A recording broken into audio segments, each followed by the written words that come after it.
scholar from New York University School of Law. He is the former chief representative of the United Nations of the International Student Movement of the United Nations. He is currently a consultant of Middle East Affairs for Congressional Quarterly, the National Geographic Society, and the Woodrow Wilson International Center for Scholarship at the Smithsonian. He is also a Washington representative for the World Jewish Congress. Mr. Bruzonsky is the founder and publisher of Mideast Realities, MiddleEast.org. For more information, it says in the handbook as well, please turn to page 32 afterwards to look at a list of bibliography and more biography. Without further ado, I'd like to introduce Mr. Mark Bruzonsky.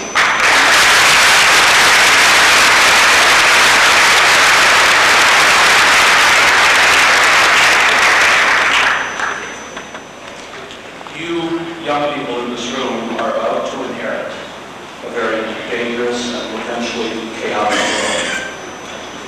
Most of you are Americans, citizens of the most advanced and most privileged country. And those privileges, coupled with your own interest in world affairs and the United Nations, bring with them very new and quite extraordinary responsibilities. Thank you very sincerely for this invitation to speak with you this evening as you begin what I am sure will be a tremendously educational experience at this very special University of Chicago Law UN. Thank you especially, as I'm well aware, my name is not Mary Robinson or Ramsey Clark or Ralph Nader, and that few of you have heard my name before this evening. Indeed, in past years, usually persons working for or with the United Nations in one way or another have spoken to you from this forum. And they have usually focused on the UN system itself, human rights issues, and very frankly, matters not necessarily very controversial. Some might even say safe.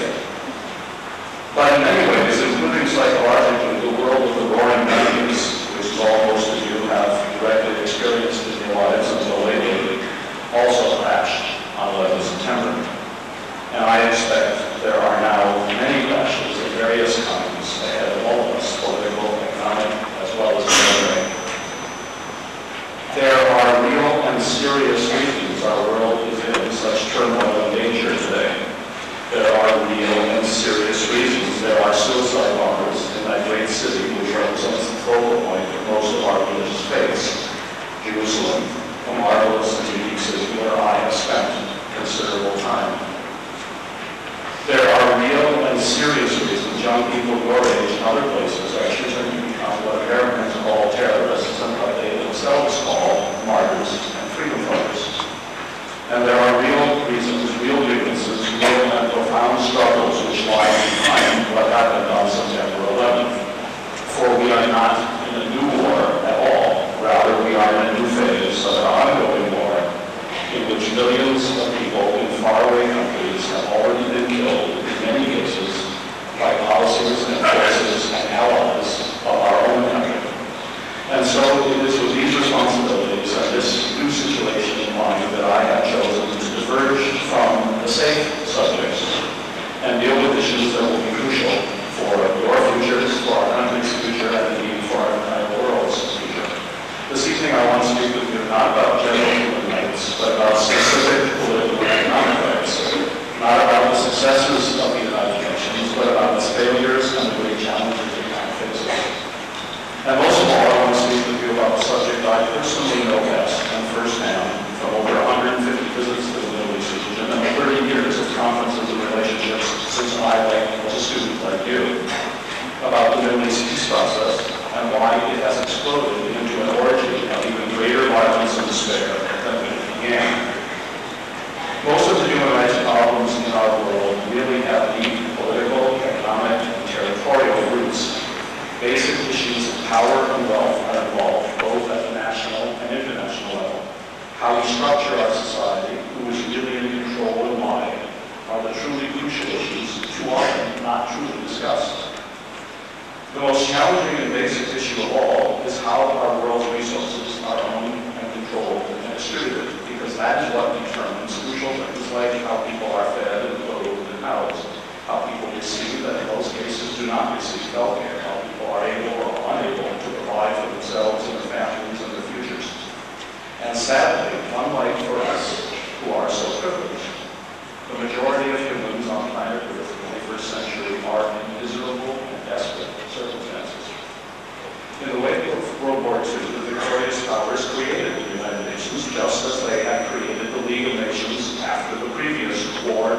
win all wars, then rename World War I. The UN quickly became a world forum that in one way or another had to be, but it did not have to be long as it has. For today's UN has not lived up to either the dream or the promise of its founders. Most of all, it has not fulfilled its primary responsibility to achieve the kind of independence, credibility, and assertiveness on behalf of all the people of planet Earth, rather than on behalf of those most powerful and most wealthy. There have been far too many Security Council and General Assembly resolutions that have gone unheeded, unenforced, and in most cases unremembered. The major powers, especially the United States, have manipulated and empowered the UN far more than should have ever been allowed or tolerated. There is a terrible misdistribution of wealth on our planet, leaving the majority of human beings in poverty and despair. The UN by now should have far more seriously addressed this major dilemma in far more assertive and potent ways. There is an unprecedented environmental catastrophe looming. Projections from UN bodies warn that in the lifetime of most in this room, our planet could experience unprecedented environmental change, including as much as a 10-degree temperature rise, leading to calamities on a tremendous scale. The international arms race is terribly out of control, propelled, in fact, by the very powers in charge of the United Nations through the Security Council. An international military-industrial complex is fueling future warfare and potential Armageddon. And even if these terrible weapons of mass annihilation are controlled and never actually used, humankind is squandering the best of its talent and wealth, building ever-new generations of ever more frightful weapons rather than schools and hospitals and food for all. Nor has the UN and its many agencies properly prepared to seriously fight international disease and starvation, two plagues now ravaging the African continent and threatening much of humanity. By now, you may have realized that I have not included any jokes or one-liners in my talk with you this evening. Frankly, the situation we are all now in is simply too dangerous and too tragic for jokes or for pointing fingers at individual political personalities.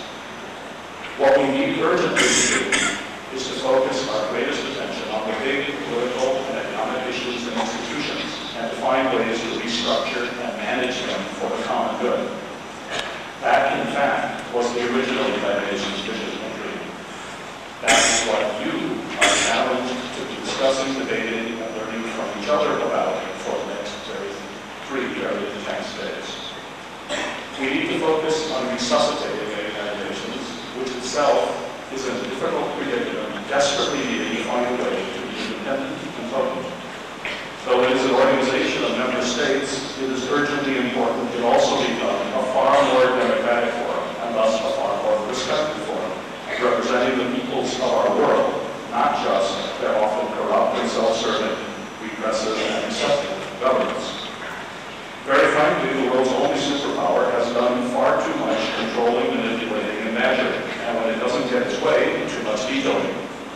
Just a few months ago, before 9/11, the U.S. was nearly totally isolated at the important UN gathering in Durban, South Africa, blustering and bullying everyone nearly about everything relating to history, racism, and basic economic and political rights.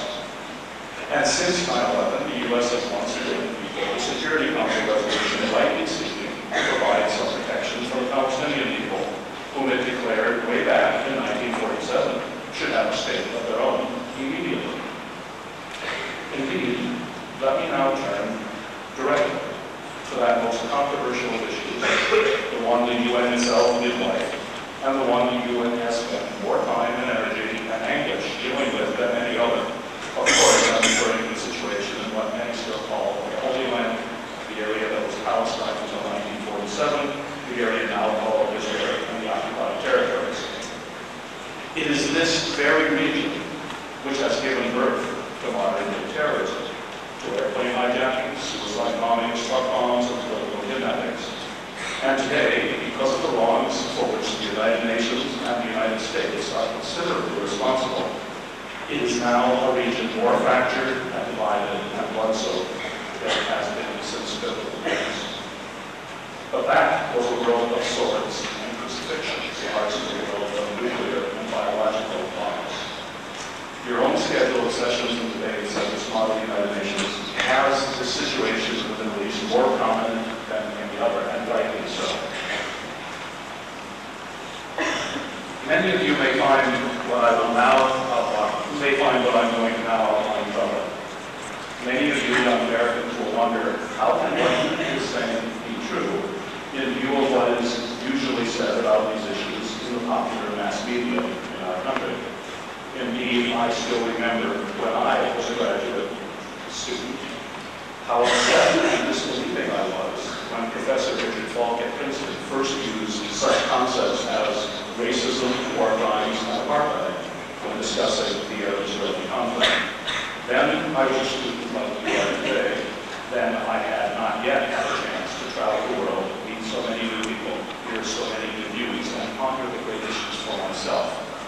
Now, more than 25 years later, when I have personally been so lucky to have had these opportunities, what I have to do is try to squeeze these 25 years into less than 25 minutes, now already half gone. All I can realistically do in the next few moments is share with you my own conclusions and then encourage you to start reaching your own conclusions. And in fact, in just a few minutes, when I have finished, I encourage you to start with the most difficult and important questions you can come up with to ask of me. Today, the situation in the Middle East is immensely worse than when I represented the international student movement before the United Nations at UN headquarters for 3 years. It has been made worse precisely by the Middle East peace process. And the basic reason is that all along, rather than a true peace process, it has been, and it is, a domination and subjugation and repression process. And we have all been taken for a ride. Let me try to explain what I mean in the following way.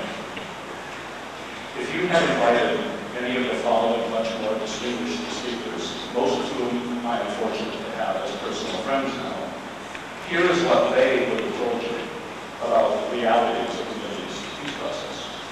If you'd invited Professor Noam Chomsky, he would have told you, I'm quoting, the agreements incorporate the extremist version of U.S.-Israeli rejection and are closest to the Sharon plan of the early 1980s. They should be compared to the institution of that monstrous system of apartheid in the former South Africa upon the Palestinian people. If you had invited Professor Edward Said, there is a wanton murder of language evident in the phrase peace process. At a time when people are suffering and shabby leaders are reaping Nobel Prizes that only enable more exploitation, it is crucial to bear witness to the truth. Far from bringing peace, the agreement will bring great suffering for Palestinians and an assured threat to the Israeli people. Every leader involved in the Oslo peace process, Palestinian, Israeli, American, or European, has acted without principles and without anything remotely resembling vision and truthfulness. Worse, large droves of intellectuals, scholars, and experts have betrayed their vocations, to say nothing of their expertise and knowledge. And this betrayal has contributed to the amazingly compliant attitude of the American media in particular, who have celebrated, extolled, saluted, and rejoiced, where there has been neither occasion nor cause to justify such excessive hand-clapping and jubilation.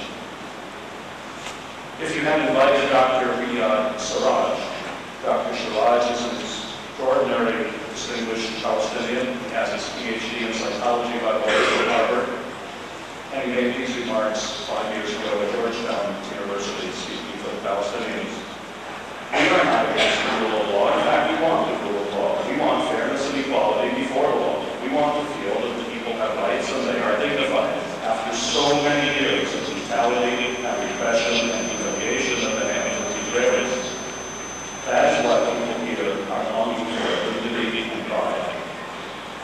Dr. Siraj then wrote an essay, and he courageously titled it, Why We Have All Become Suicide Bombers. This is 5 years ago now. Essay published throughout the world, except in the United States. And he concluded that essay.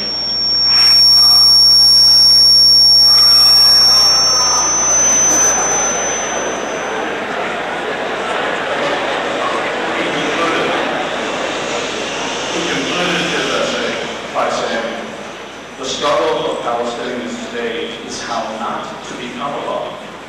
And the amazing thing is not the occurrence of the suicide bombing, but the rarity of it.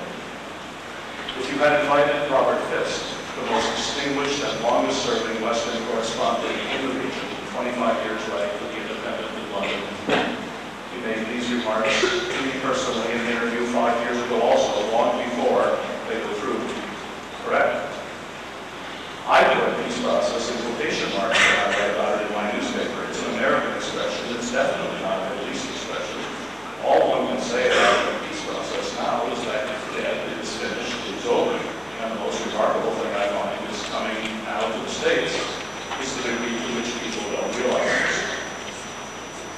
If you invited Peter Al-Bashamti, the man who represented as chairman of the Palestinian delegation, the Palestinian people in Madrid at the historic peace conference, and then at all the subsequent conferences up to Oslo. By the way, he didn't attend the White House Oslo peace signing because we predicted its outcome. He's not himself a member of Hamas, but here's what he said. How do we view the acts of resistance by Hamas and the attacks? How do we view the acts of resistance by Hamas and the Islamists? Palestinians are entitled to do so to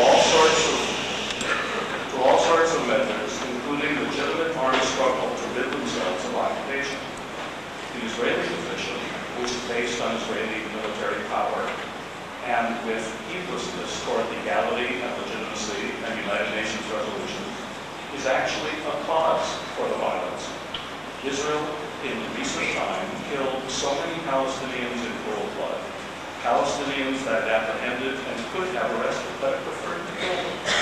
The world is going to realize that this peace process is not really a peace process, it is hopeless. And finally, though I could go on with many other quotations in this vein from many other people, had you invited Arun Ambujoy, winner of India's most prestigious $1 million literary prize, widely published throughout the world, except in the United States. Here's what she would have said about the recent 9/11 attacks on the United States. Could it be that the anger that led to the attacks has its taproot not in American freedom and democracy, but in the U.S. government's record of commitment and support to exactly the opposite things? To military and economic terrorism, insurgency, military dictatorship, religious bigotry, and unimaginable genocide outside America. With all due respect, she writes to President Bush, the people of the world do not have to choose between the Taliban and the U.S. government.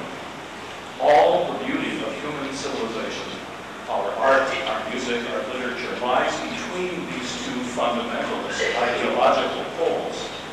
There is as little chance that the people of the world can all become middle-class consumers as there is that they will all embrace any one particular religion. The issue is not about good versus evil or Islam versus Christianity as much as it is about space, about how to accommodate diversity, how to contain the impulse toward hegemony, every kind of hegemony, economic, military, linguistic, religious, and cultural. And if you will, please let me conclude with a startling poem, one which contains the seeds of possible salvation rather than capitalism. For if you had invited Israel's very well-known and respected playwright and television host Dan Elmore, he might have recited this poem to you. He wrote it during the first Palestinian Intifada after visiting the Palestinian city of Nablus for the very first time. Before writing it, he went back a second time to make sure, this time accompanied by his close friend, then the defense minister of Israel, none other than General Yitzhak Rabin, with whom he then parted ways. This poem is not just about Israelis and Palestinians, it's about all of us, and that's why I'd like to conclude with it. The title of the poem is We Shoot Children Too, Don't We? Most of these people truly desire to harvest their olive trees as they have for hundreds of years. Most of these people truly desire to raise their kids, not to throw stones or Molotov cocktails, but to study in peace, to play in peace, and raise a flag, their own flag, and facing that flag to cry as we did that night, then excited as we were. And we have no right in the world to rob them of this desire, this flag, these tears which always come after all others. Let us start preparing our defense. We will need it soon enough. Those who actually did it, and those who still do, and those who hushed it up, and those who still do, and those who said nothing, and those who clucked their tongue, saying, something must be done really, but not tonight. I have a concert with Gayla and a birthday. Indeed, we'll all get our summons one day for the Colonel's trials. The Colonel's trials are coming. Their time will come, it must be so. The trials of the generals, the colonels, and the divisions, the battalion, the platoon commanders, there is no escaping it. This is how history works. What shall we say then? What will the colonels and captains of corporals say? What will they say of those terrible beatings, the brutality of houses blown up, and most of all, the humiliation, that terrible humiliation? We turned a deaf ear, we turned a deaf heart, mean, arrogant, and dumb. Who do we think we are to be so deaf, so dumb? Ignoring the obvious, they are as human as we are, at least as we used to be. No less diligent, no less smart, as sensitive as full of hope. They love their wives and children as we do no less. And our children now shoot theirs with lead, plastic bullets, and gas. The Palestinian state will come to pass as well, not a poet will, this history will, and seasons will come and seasons will go, and life goes on as we bury our own. Weddings and birth and death, all the same, but just the shame of it, the shame. Thank you for listening to me this evening, and now it's your turn.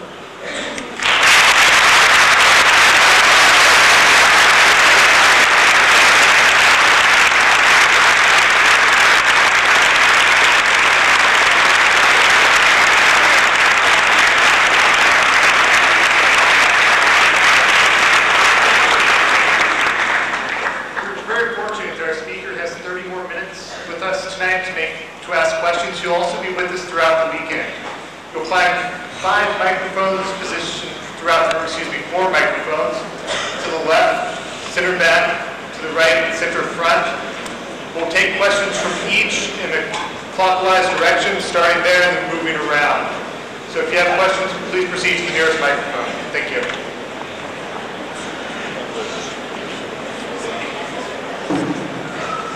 Good evening. I'd like to thank you for your speech. I had a question about why the United States and the United Nations seems to think this peace process is a peace process, Why do you think that countries like the United States, as well as the UN as a whole, think that this peace process will bring peace? I guess I'm looking for alternatives. Now that we have this violence, what steps can we take gradually? If we pull out right away, I guess, how can we transition into a period when we won't have to? What are our alternatives, I guess I'm asking, to this peace process, which isn't a peace process at all? Not very said, but I appreciate your thoughts. Thank you. Bruzonsky usually says when he's asked a question like that, he says the peace process in America is whatever the American government says the peace process is. Of course, there are alternatives. Of course, alternative policies can be put forward. But you ask, why has the peace process name caught on? Why has it been discussed in the way it has been discussed? And that's largely our own fault. I just read you quotes from a few of the world's most eminent thinkers and scholars and experts, Bruzonsky, maybe you didn't know some of the other names, but they are all known throughout the world. They've been saying for 6 or 7 years that the peace process was a sham, was a hoax, would collapse, would lead to. It only has been discussed in that way in the last year, after the Camp David meeting, in which the United States and Israel attempted to impose on the Arab parties an agreement that Arafat wanted to sign but couldn't sign. He wanted to sign it because there was a lot of money and privilege associated with it. Now, we can't this evening, there's lots of other people that want to ask questions, get into a whole discussion, not right now, about what the alternatives to it are. The first thing one has to understand is that it wasn't a real process to begin with, and that's why it came apart.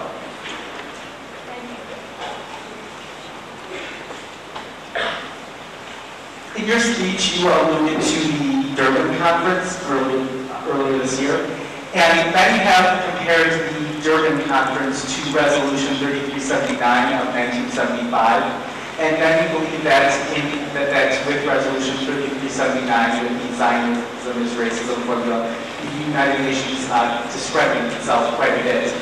Do you agree that Resolution 3379 did in fact describe the United Nations, and do you believe that the Durban conference was similar to Resolution 3379? The Durban conference wasn't about Zionism is racism. Is the mic on? Okay. Well, I'm not in control of the mic.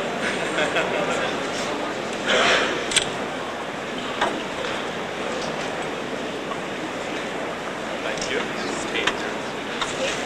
I'll give it back to you. The Durban conference.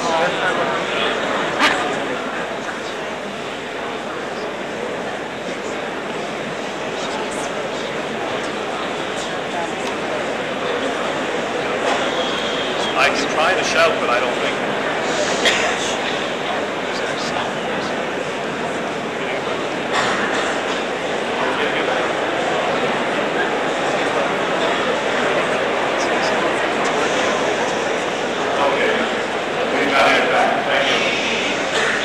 Quickly on the Durban Conference. The Durban Conference was a world conference with many, many issues to be discussed about many of the things that I talked about in my talk. The issue of Zionism is racism. If the majority of the world wants to meet in Durban, and if the majority of the world wants to pass a resolution saying this or saying that, then who are we in the United States, nearly totally isolated, without hardly any support, to bluster and badger and tell them we're not going to come, and tell them what they can do, and tell them that we're in charge and they aren't in charge. Everybody in this room may have their own view of whether Zionism is racism and what those terms mean. Obviously, I have my views over the years, which have somewhat changed based on the experiences and things that I've learned. But the important thing about Durban was that we needed an international conference about these issues. We needed it to be held, we needed there to be follow-up, and we needed the resolutions that they passed to be meaning, to be credible, and the United States undermined that and made that impossible.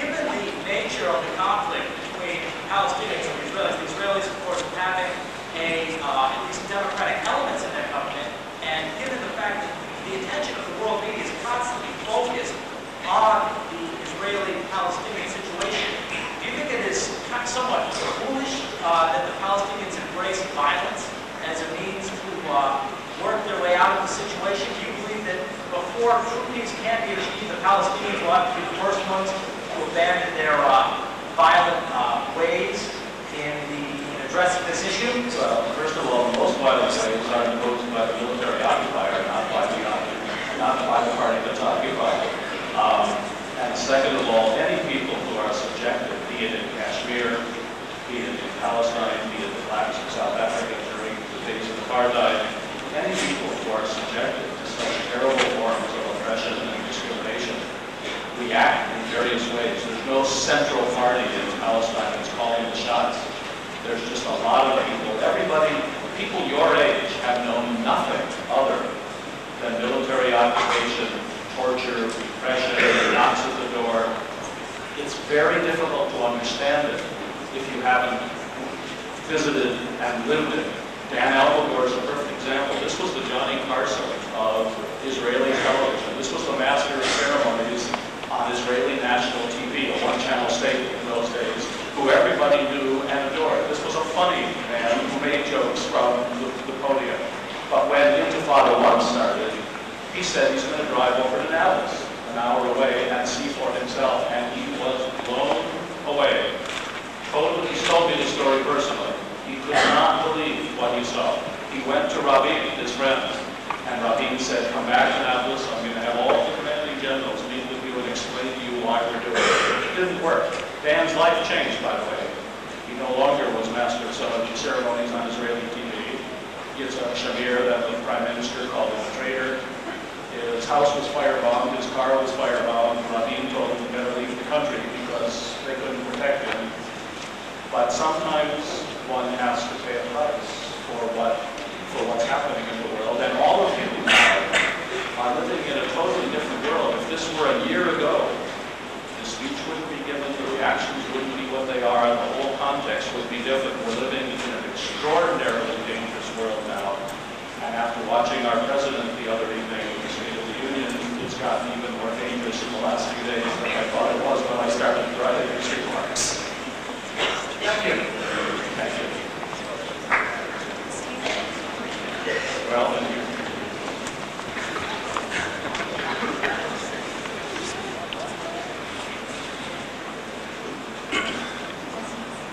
Can you hear me? Yeah. Okay. I think it's wonderful that we're turning our eyes outside the United States and looking at the international community. That's what makes this conference so special. However, I would like to return to the United States because you mentioned why is there no such thing as a peace process, and I would like to pose the question of the United States as a hypocrite.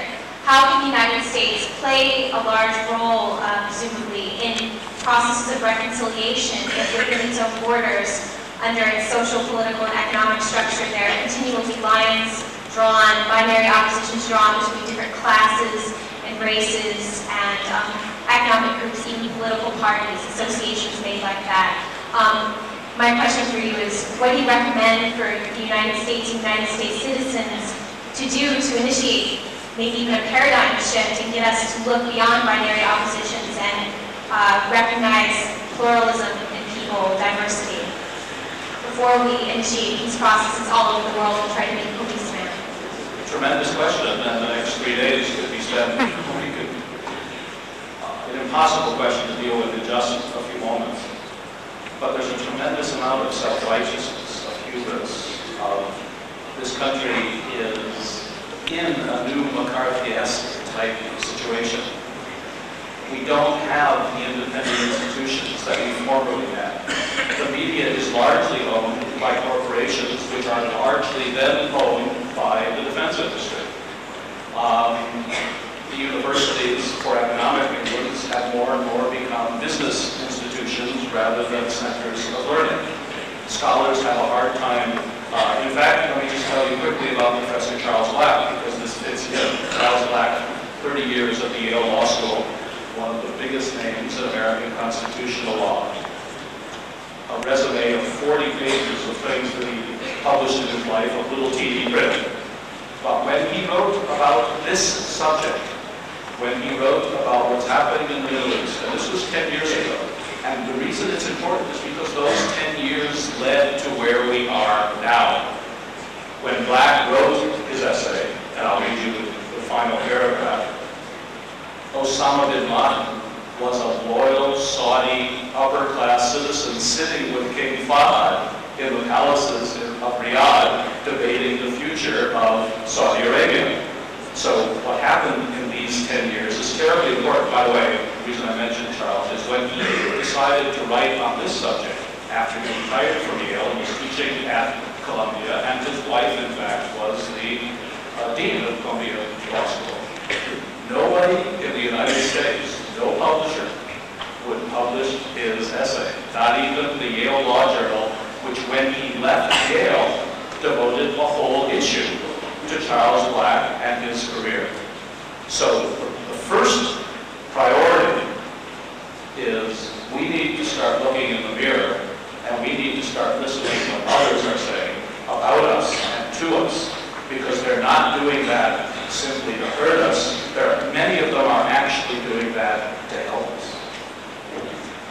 very much. If the United States is as guilty of aggravating the situation in the Middle East as you say it is, would it be in the Middle East's best interest, and the world's best interest for America to pull a withdraw position in the Middle East?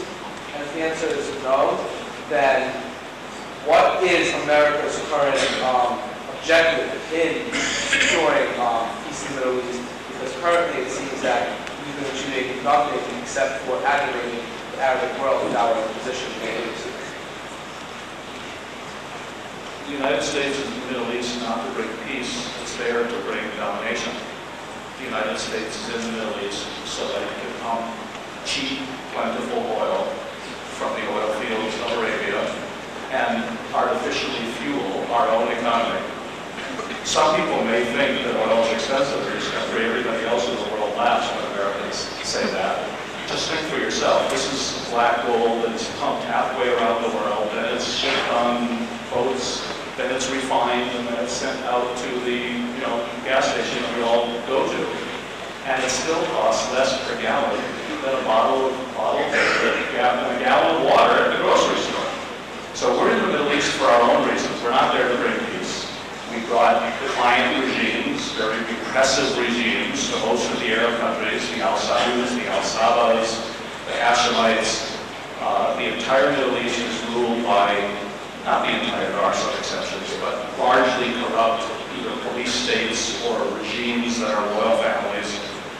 Israel, of course, is a very special case, and we have provided Israel with at least $100 billion since 1967. That's far beyond what we've provided any other group of countries in the world. And Israel's only 5 million people. 5 million people at this point. Do you think our control from the Middle East would better the situation? Well, we don't have that option. There are economic as well as political and strategic reasons.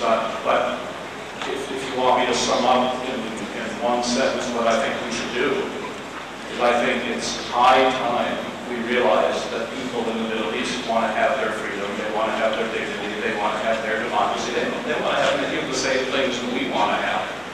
But here in this country, we use a certain language, and we previously spoke of hypocrisy. Go anywhere in the world, go to any European coffee shop, or any Middle East, Jerusalem, Cairo coffee shop, and of course the discussion is about the hypocrisy of the Americans, the duplicity of the Americans. There's a tremendous amount of hate, not for the people of this country, but for the policies of this country. And there's a lot of envy as well, because we've done very well compared to the rest of the world. Very complicated situation. But if we don't make some changes, the course that we're now on is totally destructive. We're going to create another generation of Osama bin Ladens, of all kinds of little pockets of deeply buried, deeply underground. And the future is going to be even more chaotic and more bloody than we've witnessed so far.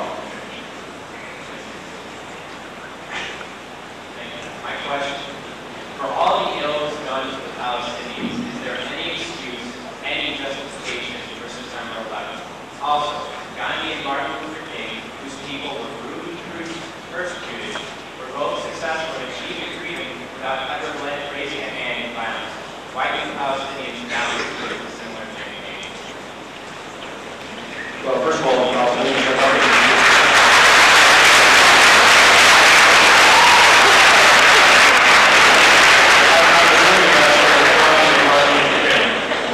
Actually, I was at the King Center about 3 weeks ago because I spoke at Morehouse College, and I was deeply impressed. It was the first time I'd been to the King Center. And the tradition of Gandhi and Martin Luther King is extremely important. On the other hand, India was a huge civilization with a few thousand British military trying to control it at a time when, at the end of World War II, when the British Empire was depleted. It's not a comparable situation. And it's fine if you want to say violence is not justified under any circumstances and only peaceful nonviolence can be justified. But the primary address that you should be addressing yourself to is Washington, because the biggest perpetrator of violence and destruction in the world is the United States. We use it all the time.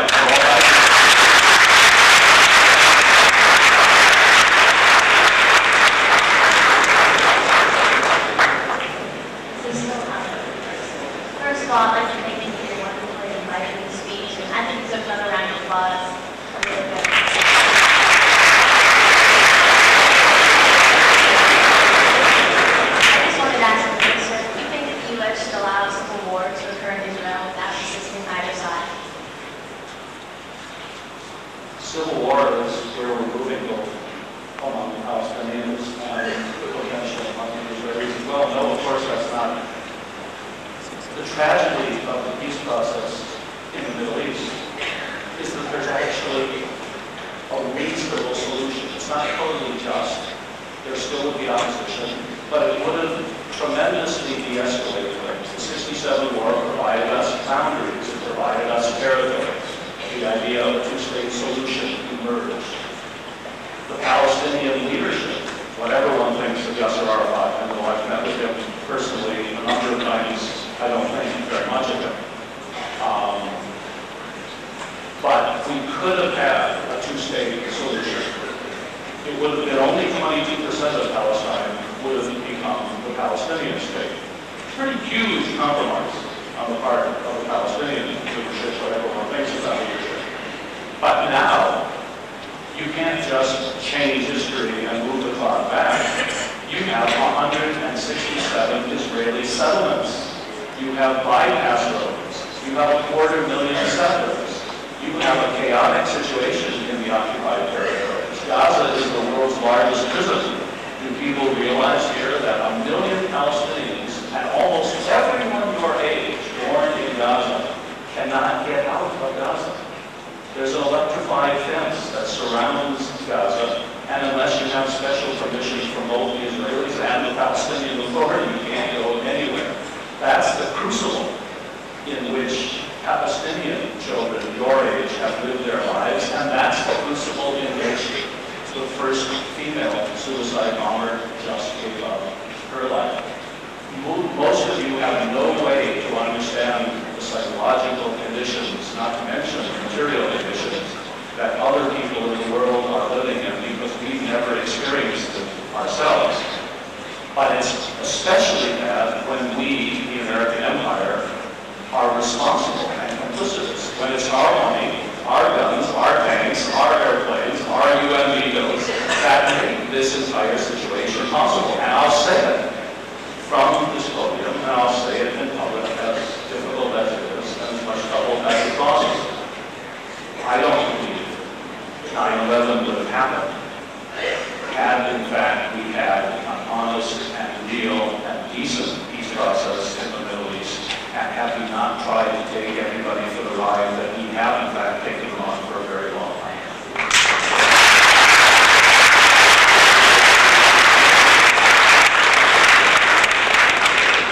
Do you think that any other peace processes besides, I say peace processes meaning attempts at creating peace, either sponsored by the United States?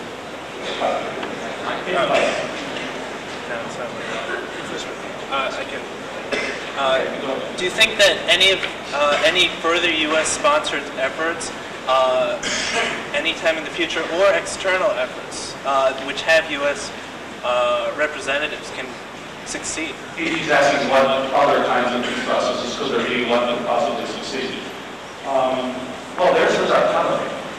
Have we asked ourselves, this all started in the United Nations in 1947. The United Nations passed a resolution, which, by the way, only was passed because the United States did considerable arm twisting to get the resolution passed for Israel's creation. That resolution also said there had to be a Palestinian state at the same time. But have we asked ourselves, what's happened to the United Nations? Why is the peace process not done in New York at UN headquarters and the Security Council? Why is not the international community involved? Why has the United States taken it on itself that we are in charge of the Middle East? It's our peace process. It's our region. It's our decision who represents whom.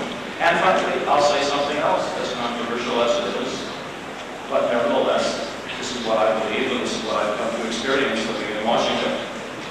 If it weren't for the power and influence of what is euphemistically called the Israeli Jewish lobby over American political affairs, we wouldn't have this situation. We wouldn't have this kind of attempt by the United States to front for Israel and to create false political arrangements that have been created and all the tension that flows from it. And anybody who says this on American television, as I have a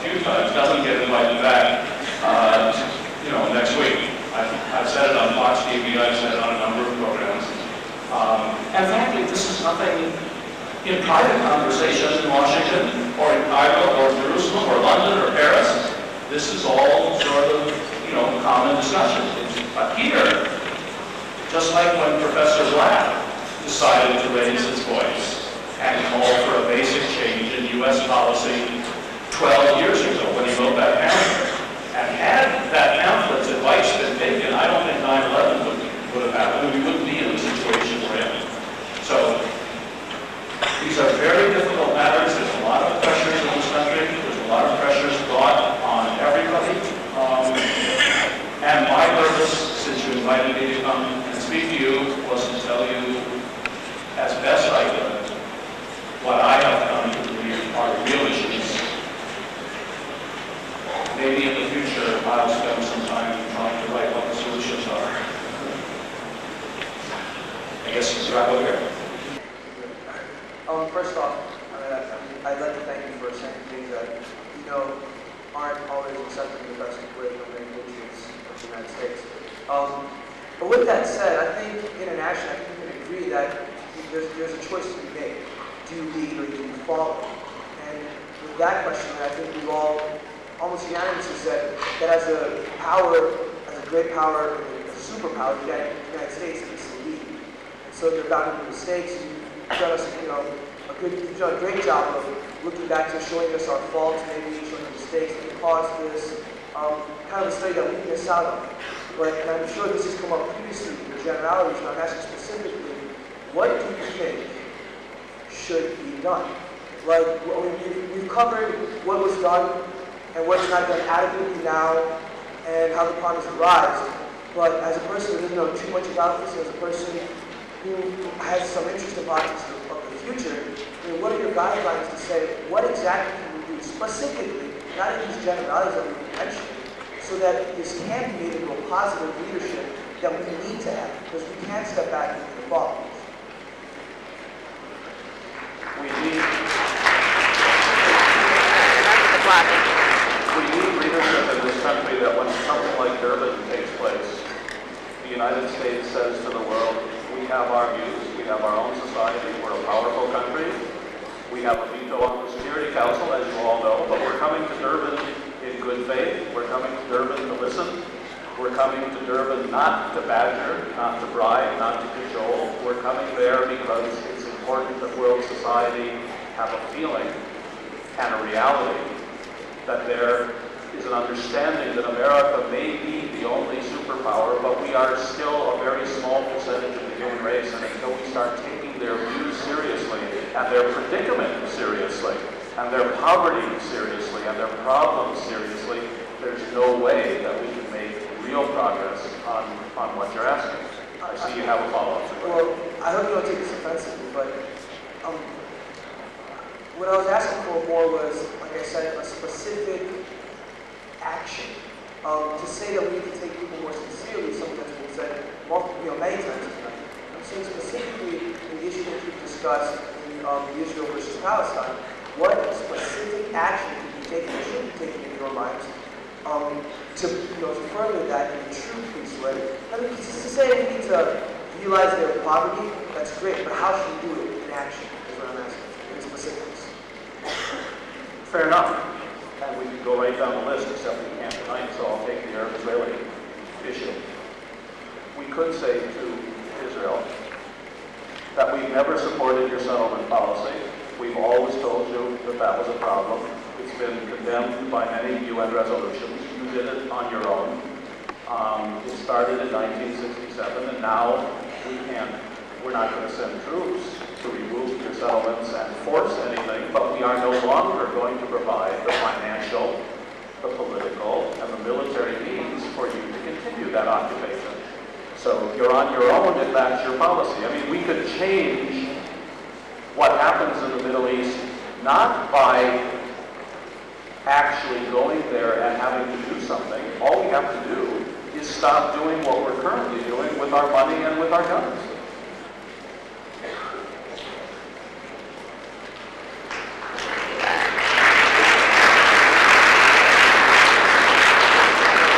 This, I'm told, is the last question.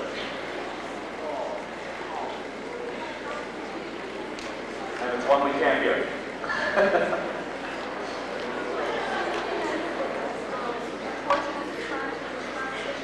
What can the rest of the United Nations, the Security Council in particular, do, if anything, to forward this process? The UN was structured in a certain way. Once you create a constitutional structure like we have in our country, you can't easily change it. Since the UN is structured in a way that makes America the powerful party, both in terms of how it's financed, in terms of location, in terms of veto power, we have to change. We have to stop bullying as much as we do. We have to stop cajoling as much as we do. Let me read you what George Bush said privately. I read it on the plane coming out here today, 3 pages in the Washington Post about what happened 5 days after 9/11 at Camp David. And this is the problem in one little paragraph from today's Washington Post, discussing the meetings taking place between the highest government officials, how to respond to 9/11, what to do. And they're discussing all kinds of options. Mostly the discussion was, should we include Iraq and other people on the first hit list, or should we have a long hit list and start with phases? Of course, they decided to start with phases. But here's the very short paragraph in the middle of the article. The president said he didn't want other countries dictating terms or conditions for the war on terrorism. At some point, the president said, we may be the only ones left. That's okay with me. We are America.